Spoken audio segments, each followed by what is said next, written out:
Muy bien, siendo las 13:03, estamos abriendo el boliche, el Café La República, para conversar sobre algunos de los temas que estuvimos en la primera hora de Haciendo Pie y luego el aporte sustancial de Santiago Kovadlov. Así que, ¿cómo lo estás viendo, Santiago? Bueno, Jorge, mira, yo creo que este es un programa que le hubiera encantado a Rembrandt, por los claroscuros. Mira. Es muy impresionante, recorriendo tu editorial, el testimonio de Noga Tarnopolsky y la meditación de Matías Bauso sobre lo que fueron los años del Mundial, el año del Mundial y el periodo de la dictadura, no advertir qué penumbra profunda se extiende sobre los hechos que uno podría haber considerado en otro momento como motivo de celebración. Para empezar, tu editorial es una editorial que advierte sobre las consecuencias que podrían derivarse de fenómenos tales como la imposibilidad de tratar en sesión parlamentaria el tema de ficha limpia. No es un tema menor, vos lo has subrayado con razón, porque se trataba y se sigue tratando de saber cuáles son los requisitos fundamentales para que un político pueda ser considerado persona idónea en el ejercicio de sus funciones. Que no se haya podido tratar eso te lleva a vos a preguntarte por la fortaleza institucional de la Argentina y por la coherencia de procedimientos de un gobierno que ingresa al desempeño del poder prometiendo barrer con todo aquello que llevó a la gente a votar mayoritariamente por la transparencia.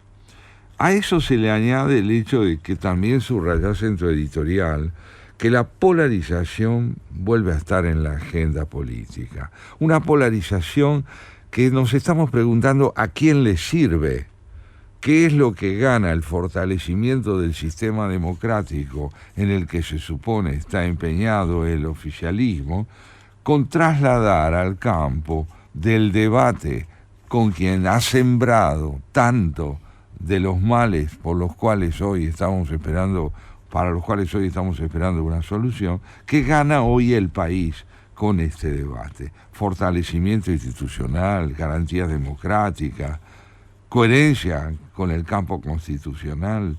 Y a esto, te diría yo, se le une también la turbulencia internacional que nos han transmitido Noga Tarnopolsky contándonos qué está viviendo no solo Siria a raíz de la violencia que hoy consume a quienes han representado los intereses tradicionales de Irán, sino además que hoy consume al propio país debatiéndose entre el laicismo clásico de su población y el radicalismo ideológico y religioso de las fuerzas que están despedazando la unidad del país. Y a ello se suma este retrato formidable que nos trae Matías Bauso de un año fundamental, el del Mundial, en el cual hemos podido, gracias a su retrato, advertir la turbulencia en la que se abre camino, la posibilidad de que la identidad argentina a través del deporte gane una proyección determinada y por otro lado, desde la perspectiva política, desde la perspectiva de lo que puede ser el retrato del significado que del Mundial hizo la dictadura y aún los voceros de la guerrilla como Firmenich, podamos nosotros advertir cuántas cuentas pendientes sigue teniendo el país en términos de clarificar su pasado para entender el porqué de este presente que pareciera, como te decía al comienzo, empeñado en sembrar sombras. Muy interesante, creo que has hecho una síntesis extraordinaria sobre el contenido de la primera hora del programa, porque todas las cosas estuvieron de alguna manera concatenadas, como suele ocurrir. Y me parece que sobre todo lo que intentamos decir en la primera parte, se sumó el testimonio extraordinario de Matías Bauso sobre el Mundial 78, donde hay un montón de conclusiones para sacar sobre la Argentina, sobre la forma de ser argentinos, sobre ese pasado que siempre está en la polémica. Activo, ¿no? Sí, siempre está activo. porque no se ha resuelto bien. Esta es mi opinión, ¿no? Así porque es. no se ha resuelto bien. Esto está es muy importante subrayar, Jorge, lo que decís. La Argentina no deja atrás al pasado, pero no es que no lo deja atrás porque se alecciona con lo sucedido, no lo deja atrás porque no resuelve las deudas pendientes. Claro. Está hipotecado con lo irresuelto. Claro. Y para colmo, hemos tenido estos 20 años de maniqueísmo respecto a lo acontecido en los años 70, que fueron, yo creo, años que nos restaron, Santiago.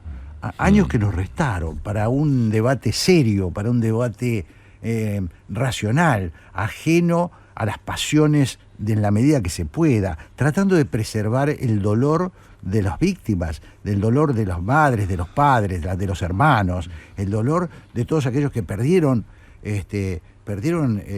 a su gente en las garras de la dictadura o fueron asesinados por por los grupos terroristas de entonces, que están ausentes de la discusión argentina, por lo menos de los últimos 20 años. Han estado ausentes, han estado proscriptos. Entonces, claro, lo hemos resuelto mal el tema. Fíjate vos que uno de los conceptos, lo reitero, que empleás en tu editorial es la polarización vuelve a estar en la agenda.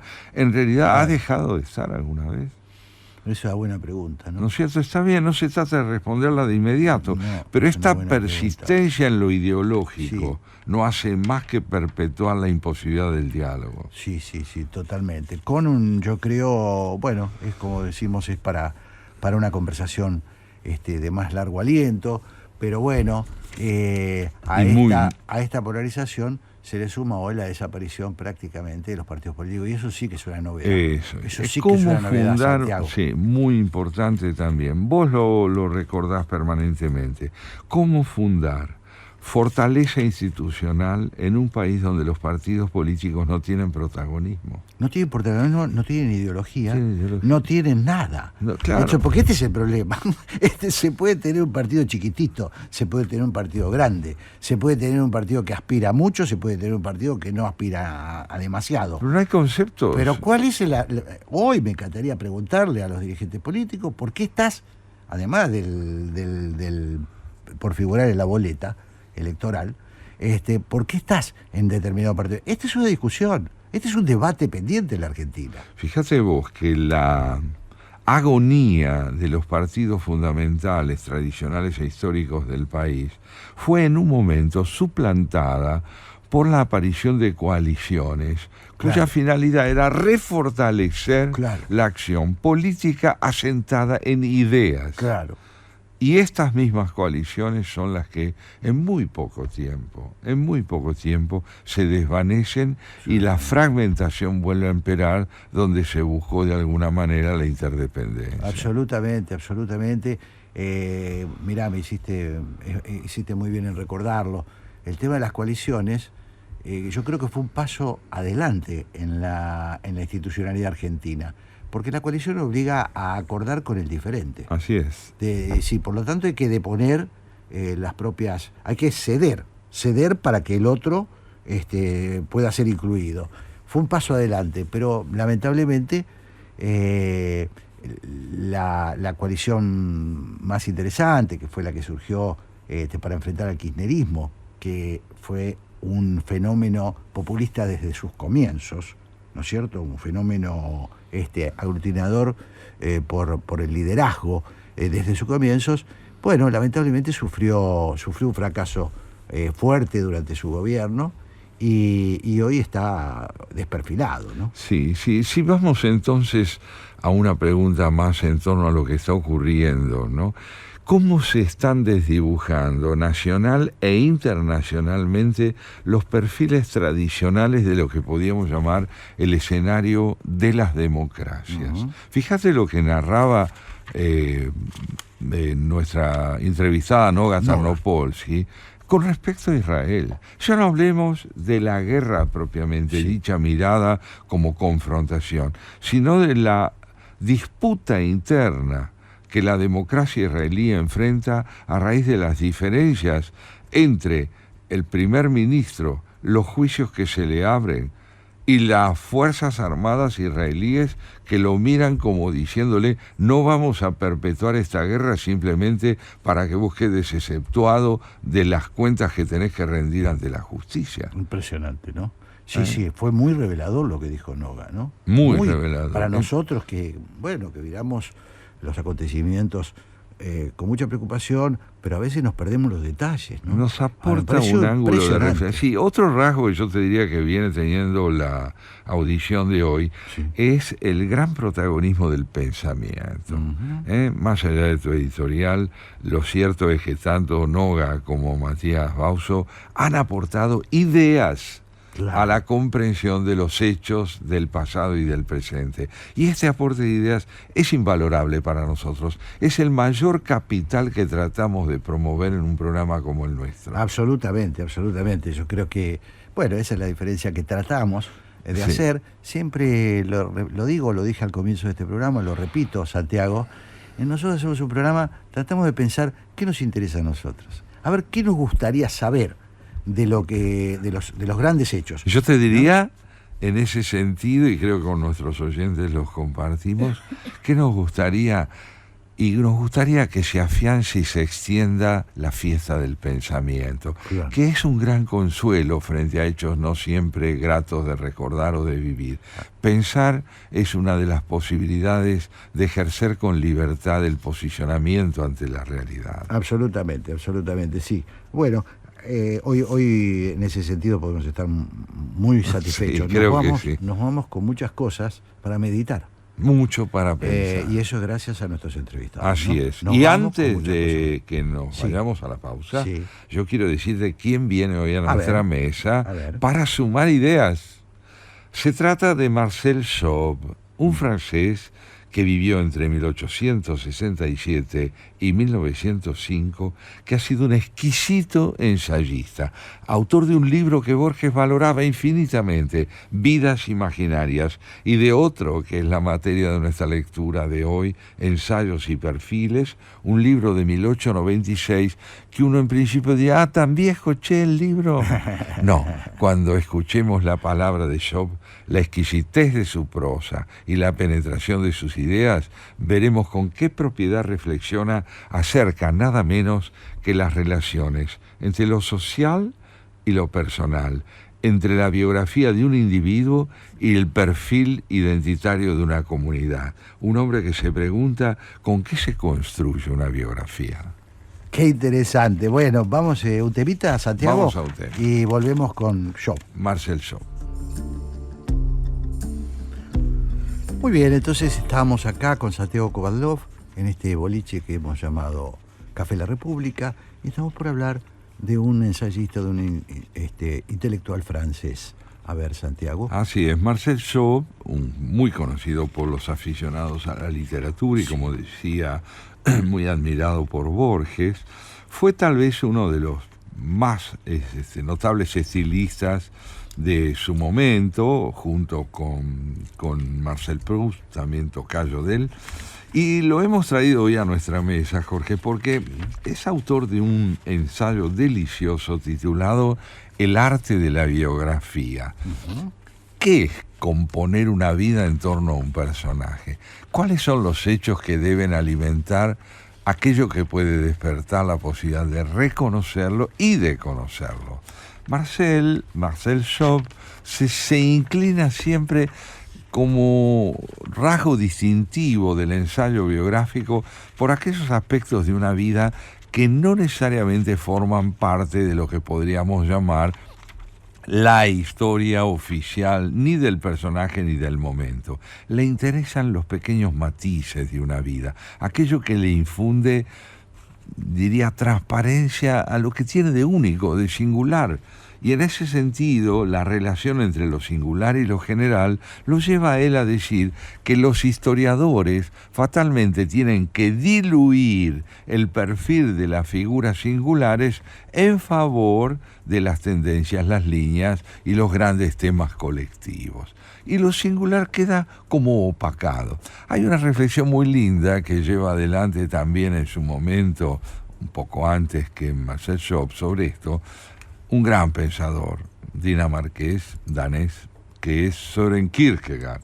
Kierkegaard dice, enfrentándose a Hegel, ¿no? Dice, cuando Hegel trata la Revolución Francesa, no contempla el dolor individual producido por las heridas de cada enfrentamiento. ¿Qué se hizo de aquel brazo que fue atravesado por una bayoneta? ¿Qué pudo decirnos a nosotros cada uno de esos individuos cuyas horas se vieron comprometidas en términos de sobrevivencia, más allá de lo que significó el episodio como hecho de trascendencia social? ¿Qué ocurre con cada uno? Y entonces, si le cedemos la palabra a Marcel Job en su El arte de la biografía, le oiremos decir esto: la ciencia histórica no nos permite juzgar con certeza a los individuos. Solamente nos revela cuáles fueron sus puntos de contacto con la generalidad de los hechos. Nos dice que Napoleón estaba enfermo el día de Waterloo, que la excesiva actividad intelectual de Newton era atribuible a la continencia absoluta de su temperamento, que Alejandro estaba borracho cuando mató a Clito, o que la fístula de Luis XIV puede haber sido la causa de algunas de sus resoluciones. Pascal especula con la nariz de Cleopatra y la posibilidad de que hubiera sido más corta, o con un grano de arena en la uretra de Cromwell. Todos estos hechos individuales tienen valor solamente porque modificaron los acontecimientos o porque hubieran podido alterar su desarrollo. Son causas reales o posibles, hay que dejarlos en manos de los sabios. El arte está en la parte opuesta a las ideas generales. Solamente describe lo que es individual, solo desea lo único. No clasifica, desclasifica. Por mucho que esto nos preocupe, nuestras ideas generales pueden ser análogas a las del planeta Marte, y tres líneas que se cortan forman un triángulo en cualquier punto del universo. Pero observemos una hoja de árbol con sus nervaduras caprichosas, sus tintes variados debidos a la sombra y al sol, la onda que ha sido provocada por la caída de una gota de agua, la picadura que ha dejado un insecto, la huella plateada de un caracolillo, los primeros dorados de muerte que anuncian un otoño. Buscad, pues, una hoja exactamente igual por todos los bosques del mundo. Los desafío. No existe la ciencia del tegumento de un foliolo, de los filamentos de la célula, de la curva de una vena, de la manía, de una costumbre, de los trazos de un carácter. Que un hombre haya tenido la nariz torcida, un ojo más alto que otro, la articulación del brazo nudosa, que haya solido comer la carne blanca del pollo a determinada hora, que haya preferido el Malvoisie al Chateau Margaux, eso es lo que no tiene paralelo en todo un mundo. Al igual que Sócrates, Tales hubiera podido decir, yo no sé, lo sé que no sé nada, pero no se hubiera masajeado la pierna en la prisión de la misma forma antes de beber la cicuta. Las ideas de los grandes hombres son patrimonio común de la humanidad. Cada uno de ellos no poseía más que sus rarezas, en cambio. Un libro que describiera al hombre con todas las anomalías que les fueron propias sería una obra de arte parecida a una estampa japonesa donde vemos eternamente la imagen de la misma oruga que ha sido vista una sola vez y a una hora singular y única del día.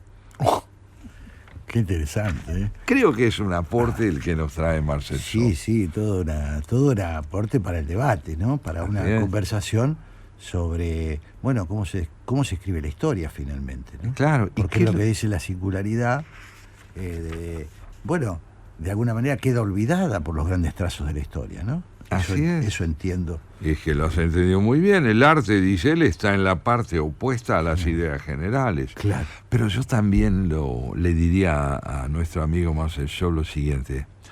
ha habido extraordinarios historiadores con una capacidad de conjugar lo singular y lo particular, que permiten matizar ese punto de vista. Porque si el arte solo se alimenta de la singularidad de un personaje y no tiene esa singularidad relieve metafórico suficiente como para que podamos ver en lo particular buena parte de lo general, estamos ante un hecho que no tendría relieve informativo o relieve estructural con respecto a lo que es la posibilidad de ver en un personaje una comunidad. Claro, me parece que son materias distintas, ¿no? Sí. Son materias distintas. El Napoleón privado, el Napoleón de los detalles, y el Napoleón, el emperador, el que, no sé, me parece que son dos materias diferentes, ¿no? Creo que sí, pero él está tratando a la vez, digámoslo, de resaltar la necesidad de infundirle carnalidad a la palabra para que refleje la presencia de un individuo, de un temperamento. Por ejemplo, en la correspondencia entre Napoleón y Josefina, que terminó por disuadir a Josefina y llevar a la convicción de Napoleón era aburrido, él escribía cartas desde el frente de batalla describiéndole la sonoridad conmovedora de los cañonazos a una chica que era su señora, quería que le diga te extraño mi amor, hace mucho que no nos vemos, y ese le describía las batallas. Es un detalle, claro, pero a la vez este tipo era un genio. Claro. A la vez decidió buena parte de la historia en el periodo que va del fin del siglo XVIII hasta el año 1815. Impresionante, ¿no? claro. Y detalle, o la declaración del mismo Napoleón cuando le preguntaron qué opinaba de la música, y dijo, es el más agradable de los ruidos que escuché. Tremendo. No, pues sí, ¿cómo puede ser esta mediocridad pavorosa? De hecho, Beethoven, que le había dedicado la Quinta Sinfonía, terminó por borrarlo de la dedicatoria. Claro.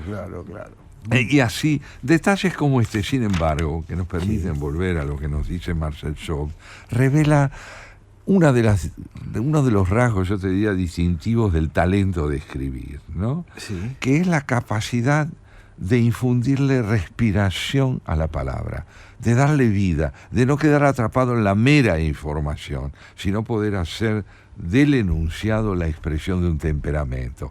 Esto es lo que tiene Marcel Schott. Uno lo lee y lo ve.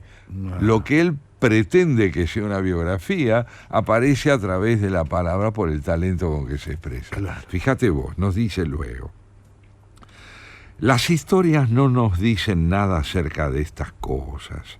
En la burda colección de materiales que nos dan los testimonios, no encontramos muchos rasgos particulares e inimitables. De estos, los biógrafos antiguos son especialmente avaros. Al no apreciar nada más que la vida pública o la gramática, solo nos transmitieron de estos grandes hombres sus discursos y los títulos de sus libros. Es el mismo Aristófanes quien nos ha dado la alegría de saber que era calvo. Y si la nariz chata de Sócrates no hubiera servido para hacer comparaciones literarias, si su costumbre de caminar descalzo no hubiera formado parte de su sistema filosófico de desprecio por el cuerpo, lo único que hubiéramos conservado de él serían sus diálogos sobre la moral. Los chismes de comadre de Suetonio son solo polémicas detestables. El ingenio de Plutarco hizo de él por momentos un artista, pero no supo comprender la esencia de su arte porque imaginaba paralelos, las vidas paralelas de Plutarco. Como si dos hombres descritos correctamente en todos sus detalles pudieran parecerse. No nos queda más que consultar a Ateneo, a Eulogelio, o a los escoliastas, o a Diógenes Laercio, quien creyó haber compuesto algo así como una historia de la filosofía. Esto me parece sumamente interesante también. ¿Por qué? Porque creo que Marcel Schott aquí, y ahora verás un poquito más cuando lea lo que sigue, Jorge, él nos dice acá qué importante que es introducir en la caracterización del pensamiento de un autor algo que nos permita ver su figura. Verlo como podemos verlo de pronto en un daguerrotipo del siglo XIX. Claro. A mí me emocionó enormemente ver un daguerrotipo de San Martín. Y está San Martín. Claro. O la figura de Víctor Hugo en una de las primeras fotos que se pudieron sacar en Francia. la figura en su concreción, en su materialidad, introduce un grado de cercanía que no siempre se deriva del conocimiento de sus ideas. Claro, ¿no? claro. El sentimiento de lo individual, dice nuestro autor, se desarrolló mucho en los tiempos modernos. La obra de Boswell escribió una biografía sobre Samuel Johnson, un gran escritor del 18. La obra de Boswell sería perfecta si no hubiera juzgado necesario citar la correspondencia de Johnson y enfrascarse en digresiones sobre sus libros. Las vidas de personas eminentes de John Aubrey, otro inglés del siglo XVII, son más aceptables. Sin lugar a dudas, Aubrey era un biógrafo instintivo. Lástima que el estilo de este excelente anticuario no esté a la altura de sus concepciones. Su libro hubiera sido la eterna recreación de los espíritus prudentes. Aubrey no experimentó jamás la necesidad de establecer una relación entre los detalles individuales y las ideas generales. Le bastaba que otros hubieran señalado para la celebridad a los hombres que a él le interesaban en su particularidad. La mayoría de las veces no podemos saber si se trata de un matemático, un hombre de Estado, un poeta o un relojero, pero cada uno tiene su rasgo característico que lo diferencia del resto de los hombres. Me detengo aquí, Jorge, y te propongo esto como tema de reflexión. Todos nos podemos parecer porque somos completamente distintos uno del otro. Si nos parecemos es porque algo en común tenemos, pero si fuéramos idénticos seríamos el mismo. La diferencia hace de nosotros seres que se puedan reconocer. Claro. Yo te veo a vos y veo un ser humano en quien me puedo reconocer, pero también veo tu singularidad. Lo que tenés de Jorge Sigal intransferible. Claro. Lo mismo pasa con Mónica, más linda que vos, pero pasa lo mismo. Sí. Es decir, esa singularidad que hace con que en el otro podamos ver simultáneamente a un prójimo y a alguien único. Y esto es lo que Marcel Sauve enfatiza, el milagro de la singularidad. Y cuando él hace esta reflexión, ¿se refiere a los escritores? ¿Se refiere a los historiadores? ¿Se refiere, porque hay implícita una crítica en la reflexión de eso? ¿A quién se está refiriendo? Se está refiriendo a todas aquellas personas que, en boca de historiadores o del periodismo de la época, gozan de celebridad por el aporte importante que han hecho. A esas mismas figuras las toma él para poder analizar lo que tienen de singular, no de lo que les dio celebridad. Ahora lo vas a ver. Es decir, le interesa la vida propia del individuo, claro, aquello que le hace en su vida cotidiana. Te doy un ejemplo que él no menciona naturalmente, pero que es famoso. Poca gente sabía que nuestro amigo Emmanuel Kant, autor nada menos que de la Crítica de la Razón Pura, era aficionado a los tiradores. Claro. Le gustaba usar tiradores, porque él decía que las medias de la época, al presionar sobre los muslos, afectaban la circulación de la sangre. Y por lo tanto, era importante que los tiradores vinieran desde la media hasta aquí arriba, sobre los hombros, y que esto le permitía a un individuo preservar mejor su salud. Tenía razón. Nació en 1724 y murió en 1804. Espectacular. ¿No? Pero ¿esto en qué incide la Crítica de la Razón Pura? En nada. Sin embargo, ver al hombre que fue capaz de generar una obra tan prodigiosa nos lleva a una gran pregunta. ¿Qué es el genio? Porque en sus manías y costumbres, Emmanuel Kant se parecía mucho a cualquiera de nosotros. Claro. ¿Y qué es lo que hace de él? Ocupado por los tiradores. Y los tiradores, claro, ¿no? Sí, las plantillas, como... Sí, le dolía los pies. Exacto, tenía este problema. Comía frugalmente porque decía que la carne envenenaba. Claro. Bueno, pero él escribió la Crítica de la Razón Pura. Beethoven frecuentaba los prostíbulos, pero escribió la Cuarta Sinfonía. Sí, claro. Entonces, nos parecemos generalmente entre todos en rasgos que son propios de cada uno, pero que no permiten explicar la genialidad. Sin embargo, resaltando esos rasgos singulares, podemos efectivamente darnos cuenta de lo que es el misterio de la personalidad. Claro. ¿Vos decís que si yo me pongo tiradores? Y yo creo que podés prosperar como periodista. Lo voy a probar. Mañana empiezo. Muy interesante, ¿no? Muy interesante realmente. Muy. Yo te diría además, bueno, tenemos tiempo para una nueva reflexión. Mira, como 6 minutos. Podemos hacer muchos goles. Sí. Veamos esta otra idea de Marcel Schaub, autor del arte de la biografía, que vivió, como decíamos, entre 1867 y 1905.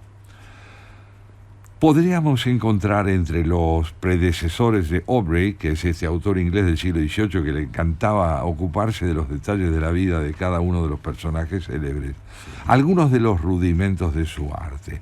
Diógenes Laercio, muchísimo antes, nos relata que Aristóteles llevaba sobre el estómago una bota de cuero llena de aceite caliente y que después de su muerte fueron halladas en su casa cantidad de jarras de terracota.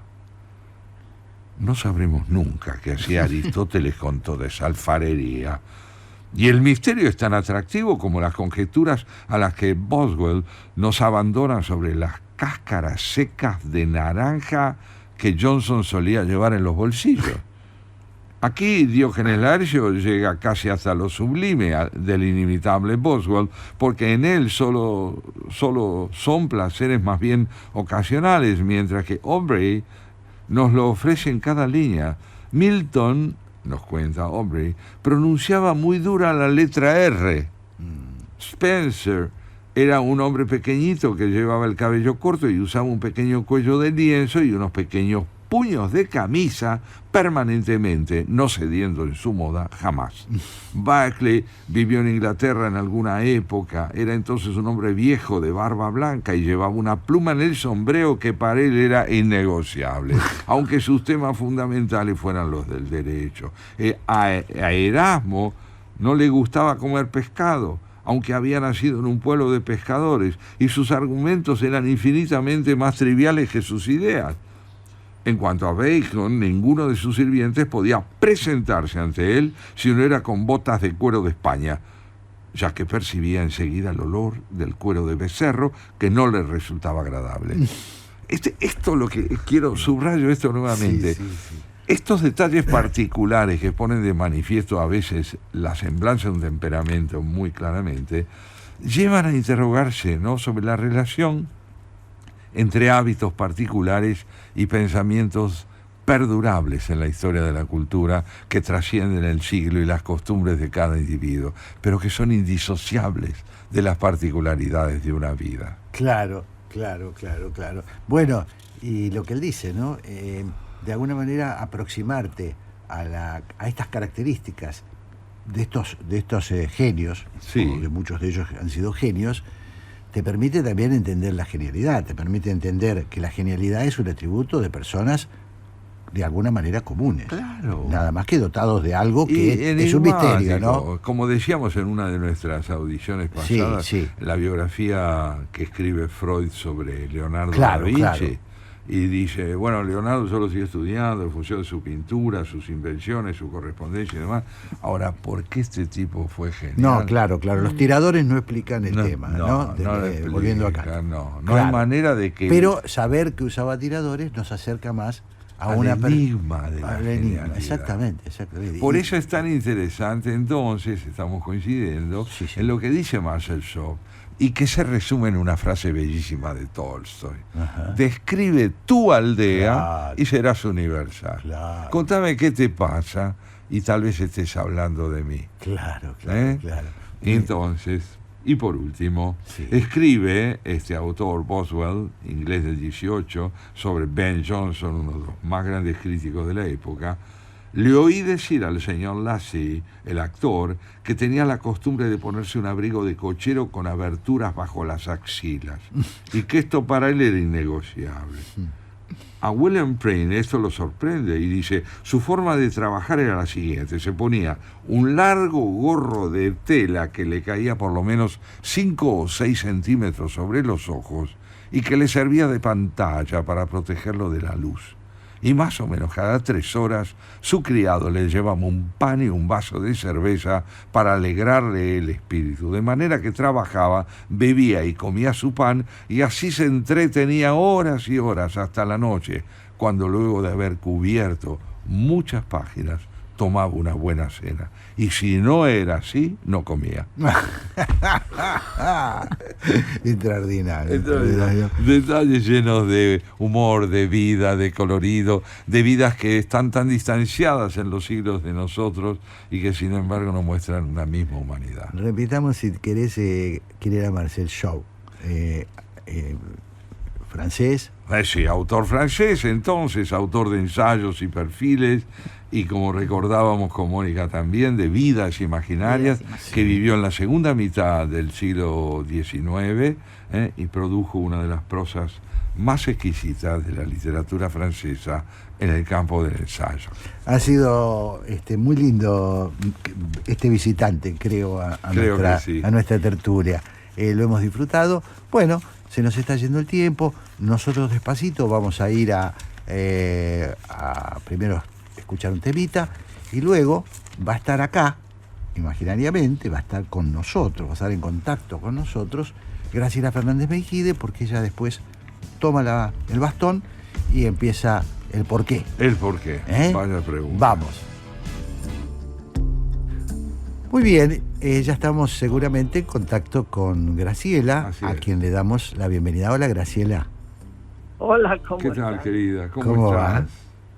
Sé que tuvieron una visita muy interesante. Sí, muy interesante. Sí, sé que te referís a Noga Tornopolsky, y ha sido para nosotros muy inquietante. Sí, inquietante, ¿no? Y a la vez esclarecedor, ¿no? Sí, es decir, nos dejó un montón de dudas, Graciela, porque el Medio Oriente es un rompecabezas difícil de armar, muy difícil de armar, al que se suma ahora Santiago Corregime, se suma la incertidumbre sobre Siria, donde acaba de ser derrotado el gobierno sirio, un gobierno aliado de Rusia, un gobierno aliado de Irán, es decir, que la derrota de ese gobierno y por parte de una insurrección que todavía no está muy definida, cambia de nuevo. Parece tener relaciones con Al Qaeda. Sí, pero Noga lo decía esto relativamente porque hubo un discurso del líder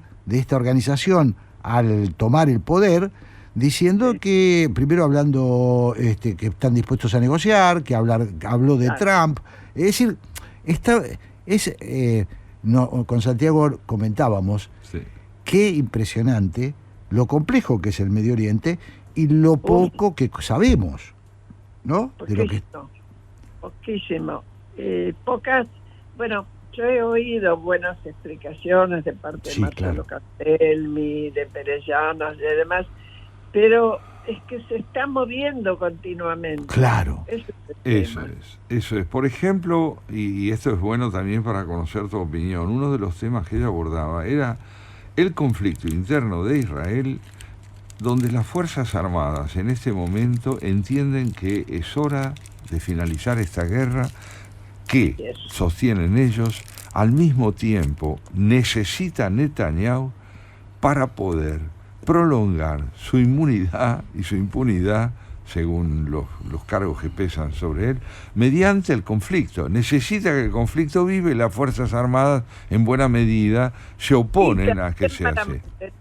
Y también para mantenerse en el poder. A mí siempre me llamó la atención, desde el comienzo, cuando fue el ataque de Al Qaeda que se llevó de una manera horrorosa a los rehenes, ¿cómo es que estando hacía 4 días preparándose ya para lanzar, ¿no?, las fuerzas del Mossad no supieran? Cuando uno dice, si hay un servicio de inteligencia que se la sabe todas, es el Mossad. ¿Cómo es que Netanyahu no lo pudo percibir? Sí, se está planteando algo grave, algo serio, ¿no? Que es en los hechos y a consecuencia de los hechos, este episodio atroz de la guerra que ya lleva tanto tiempo a Netanyahu le permitió aplazar su enfrentamiento con la justicia. Así es. ¿Ves? A ver, no es que yo asevere que esto sea así. Describo una situación simplemente. Después cada uno lo interpreta como puede. Claro. Pero bueno, lo cierto es que este escenario movido, tuvimos hoy la suerte de tener la Noga, porque los acontecimientos de Siria se están desarrollando en este momento, entonces creímos oportuno tener una actualización, y de paso, hablamos de la situación interna de Israel, hablamos del padecimiento de las familias de los rehenes que aún continúan prisioneros en esos sótanos de Gaza, de Gaza, de Gaza. Y que tampoco hay muchas novedades, por lo tanto arrastran ese drama, ¿no es cierto?, a las familias. Es impresionante lo que se vive en esa zona, ¿no? Mira, según dicen, según lo que he leído hoy, la población total de Siria era de 23 millones, dicen. Y la mitad estaba fuera del país, exiliada, espantada. Ahora, ¿te imaginás vos en este ataque cuántos habrán quedado? Más allá de que las fuerzas que avanzaron abrieron las prisiones y soltaron a los prisioneros que estaban de manera horriblemente tratados, ¿no? Y maltratados. Así que la confusión debe ser muy, muy grande. Muy grande, y eso nos llevó a nosotros, recién en el diálogo con Noga, a preguntarle por el significado de esta paz o de tregua que se ha establecido entre Israel y sus enemigos. ¿Qué es hoy, para un país como Israel, que vive en guerra desde que nació, qué valor tiene lo provisional? ¿Hasta dónde pueden confiar ellos en que esto tenga consistencia? Y se mostraba ella dudosa en dos sentidos. Por un lado decía, con Jordania y Egipto, Israel ha logrado un acuerdo duradero. Después del asesinato de Sadat, lo cierto es que ese encuentro se ha sostenido y esa paz en las relaciones con esos dos países existe. Pero por lo demás, Israel vive en guerra. ¿Hasta dónde las treguas pueden ser homologadas a una paz duradera? Claro. No es casualidad que todos los jóvenes, hombres y mujeres, cuando llegan a determinada edad deben hacer el servicio militar obligatorio. Muy buena observación. Claro. Es un país que vive pensando en su supervivencia. Una forma de vivir bien, que la tuvieron que hacer en medio del desierto y sacar agua de las piedras, y al mismo tiempo sentir que los pueden atacar en cualquier momento. Yo creo que cuando se retiraron los ingleses de vigilar que no atacaran a Israel, de Palestina y del territorio, nadie daba un 5 porque durara ese país. Claro. De hecho, se declaró la independencia y de inmediato muchas naciones árabes se unieron para atacarla. Así es. Es un problemón. Y la propia familia Tarnopolsky, tiene Noga, que tiene su propia tragedia acá en la Argentina, ¿no? Aquí, ya lo creo. Tuvo su propia sus desaparecidos, ¿no? Claro. Sí, se fueron los que quedaron, se fueron durante la dictadura, como tantos argentinos, y Noga ha hecho una carrera periodística impresionante, ¿no? Dicho sea en ese sentido, vos lo sabés muy bien, Graciela, ella tiene una capacidad de interlocución que no solo se evidencia en la consistencia de sus respuestas, sino en el tiempo que se toma para elaborar una respuesta. ¿Ustedes la googlearon? Es muy linda. Sí. Preferimos concentrarnos en sus pensamientos. No, pero la hemos visto en algún Zoom que hemos tenido. Sí, es muy Además, muy linda mira vos. y muy simpática. Bueno, Eso. estamos agrandando el ego a Noga Tarnopolsky. No, Importa, se lo merece. Se lo ya, merece. ya va a tener alguna dificultad, eso de se encarga. De eso se Es encarga. cierto. Muy bien, Eso es muy bien. cierto. Bueno, no. Y Graciela, ¿quién tenemos hoy en Por qué? Bueno, mira, hoy en por qué nos vamos a enganchar, porque en 2 días Sí, es el aniversario, es decir, se festeja, o sea, en el mundo se reconoce el 10 de diciembre como el Día Sí, Universal de los Derechos Humanos. claro. Y al mismo tiempo va a ser un año del gobierno de Milei. Claro. Bueno, yo invité a Rubén Chababo. Ah, muy Rubén interesante. Chababo, que es un rosarina, bueno, después voy a contar toda Sí, su sí. historia, pero en general forma parte junto conmigo, con Hilda Sábato, con Claudia Gil, con Patricia Tapatá Valdés, con Hugo Besetti, y me olvido de alguno, y que me perdonen, Lucas Martín, un grupo donde seguimos qué pasa en Latinoamérica, sobre todo en el tema de derechos humanos y democracia, ¿no? Y sobre todo institucionalidad. Muy bien. Y bueno, viene él, y después vamos a hablar de educación con Claudia Romero. Espectacular. muy bien, hermoso. Bueno, se quedan ustedes entonces con Graciela Fernández Mejide. Viene Por qué. Nosotros nos despedimos, Santiago, Así Mónica, es. hasta la semana que viene. Hasta la Un próxima cariño, semana. Mónica. Chao, Graciela. Hasta luego, Jorge, nos vemos. Chao, que les vaya muy bien. Chao, Gracias. chao, chao.